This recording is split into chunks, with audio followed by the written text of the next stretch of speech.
and welcome to another episode of the Ball and All podcast.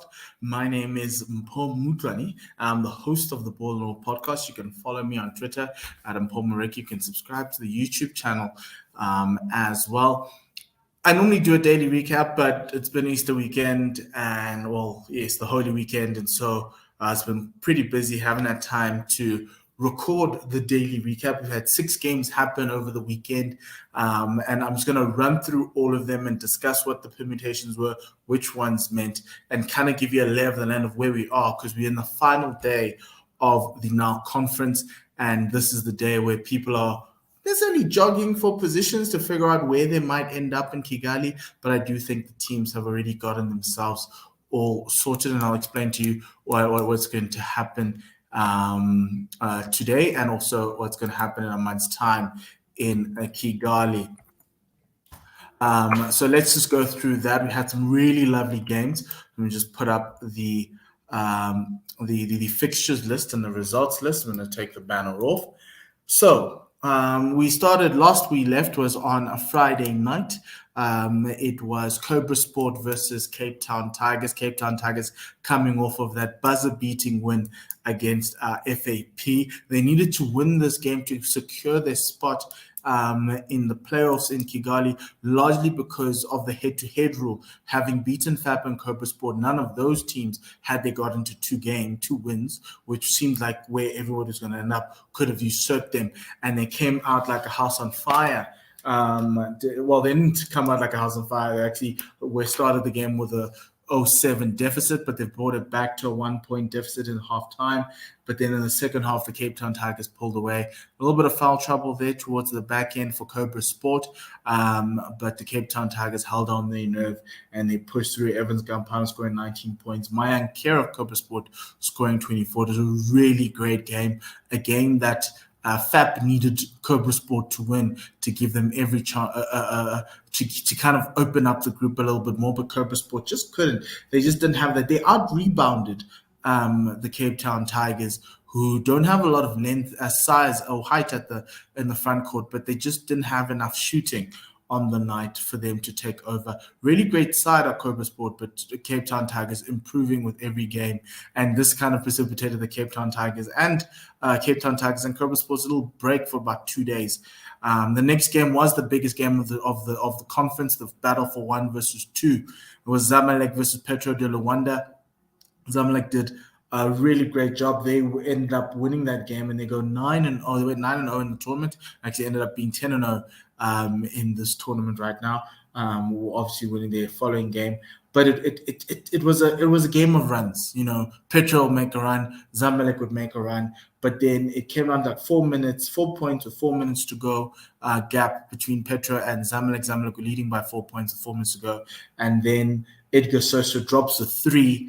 And then there's a technical on Jose Neto, and the deficit now moved up to 12 for Petro de Luanda, which effectively put them out of contention there. It was a really great game. I do think the next time these two teams play, it'll be a little bit tighter.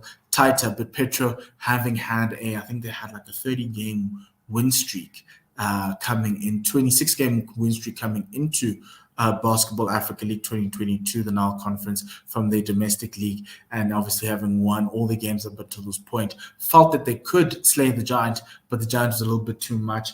They weren't shooting well from 3, and that's one of the reasons why Petro didn't necessarily get through. 6 from 33 from the arc isn't something you want to see from a team trying to beat the best team in the conference.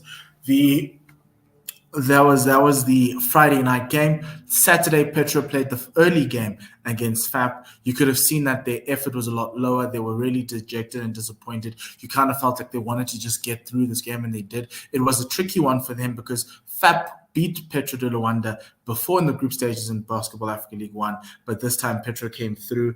The Childe Dundao, who I think is one of the best, I like him as a point guard. He scored 16 points and 4 assists. It was just a good one. They needed to qualify. From a defensive perspective, they just didn't have it. And FAP also just didn't look good offensively. And I think that's always been their thing throughout both Basketball Africa League seasons. They just don't have that offensive firepower to compete against these teams. Defensively, they can, but offensively, they just do not have it. And then the late game on Saturday was Zamalek versus Espoir Fukash, another game where the big team just took the foot off the gas a little bit. Espoir Fukash just came through. Defensively, Zamalek weren't that great, but Espoir Fukash played their best game, 92 points against the champions. Says a lot about your effort. It was a little bit.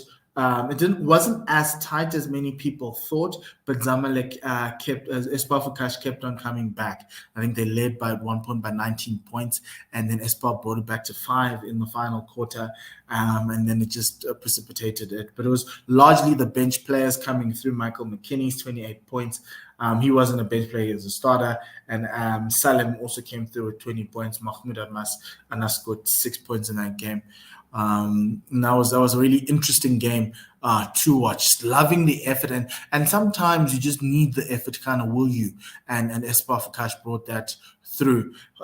Then we moved on to yesterday's games. Yesterday's games, we had Petro de Luanda taking on Espoir Fukash. This was too much for Espoir Fukash, coming off of that massive game against Zamalek. Yes, they didn't win, but this was a massive letdown spot. They're already down by 25 points at half time, and it was just a lot of 31 turnovers doesn't win you a game, and they really did struggle in that game. Narcisse scored, I think he's the number 1 for Espoir Fukash. He scored 12 points, and Yannick Moreira, who had foul trouble in the game against Zamalek, didn't see him again, and Kaku also coming through. Moreira scored 17 points. Petro had 24 fast break points to 6. Kind of gives you an indication of where it all went down. And then the final game of last night, FAP versus Cobra Sport, in effectively what you would have dubbed as an eliminator. Loser goes home, winner goes through. And Cobra Sport, FAP beating Cobra Sport 71-64 in that game. FAP just had the better defense than Cobra Sport. Cobra Sport have the length, have the height, have the size, but the offensive power isn't there. Somebody else needs to step up outside of Mayan Kira, who scored 22 points inside the paint. Almeida came through for FAP, 13 points, and it was a good game for FAP. I think Mona scored 16 points, and BDS also scored 12 points. Lots of people in double digits. They led by 11 points going into the fourth. So it was a lot. It wasn't as close as the scoreline gives it. Just Cobra Sport just couldn't claw back the lead, and that was largely the game. And so obviously today you've got 2 final games: Espoir Fukash against Cape Town Tigers and Zamalek against FAP. Very interesting games coming up to discuss. I think Espoir Fukash will be looking to finish well on a high. Cape Town Tigers already qualified for Kigali. They'll be looking to get a favorable draw in the playoffs, maybe looking to, but they're looking likely to finish third, which means they might end up playing the second-seeded team in the Sahara Conference. So that's going to be quite something quite interesting to note when we do the draw for Kigali as to how that's going to necessarily work its way out. But we also got one final game, FAP against Zamalek, which is going to be, I think, is going to be a nice game. I think 2 very good defensive teams. Can FAP cause an upset? They already are through to Kigali. So that's going to be just a jogging to see if they can't be better or beat Cape Town Tigers for that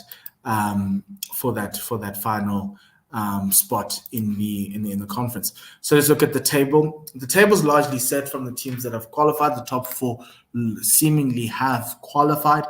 Cobra Sport, having played all their games, they were the closest team to qualify, but losing last night to FAP kind of just kicked them out of contention.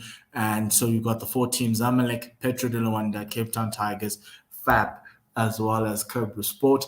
And based on head-to-head, Zamalek beaten Petro de Luanda. They've also beaten Cape Town Tigers, and most likely will beat FAP. That's not going to be so. Zamalek will finish top. Petro will finish second, having beaten the 2 teams below them. Cape Town Tigers most likely will finish third, unless if they lose to Espoir Fukash, and FAP beat Zamalek.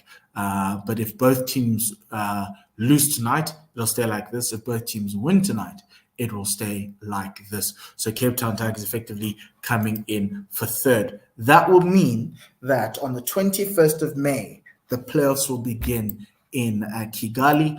And what we will be seeing in Kigali is Reg, who finished number 1 in the Sahara Conference. They'll be taking on FAP.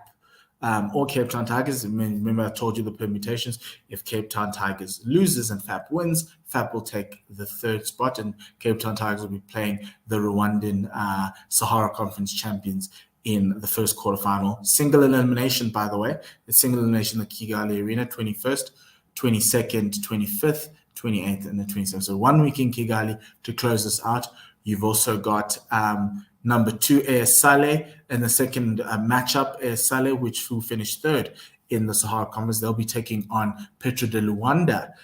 In that, the top of the bracket will be Reg, FAP, Petro de Luanda, and Saleh. And the bottom bracket will be Zamalek taking on SLAC. Remember, SLAC finished 4th in the Sahara Conference. And then Monastery taking on the Cape Town Tigers in a single elimination format.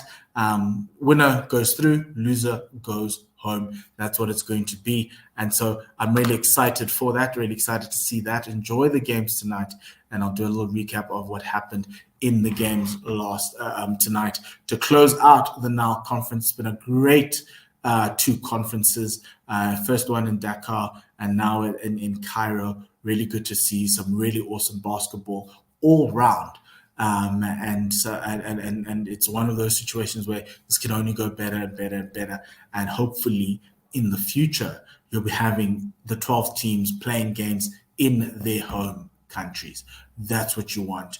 Or maybe even in 6 countries, and you kind of expand this to 2 games, home and away, to make the season a little bit longer. But obviously due to COVID, and obviously the planning and everything else, this was the best way to do it. So yeah, outside of that, that's myself, Mpho. Remember, you can follow me on Twitter and subscribe to my YouTube channel.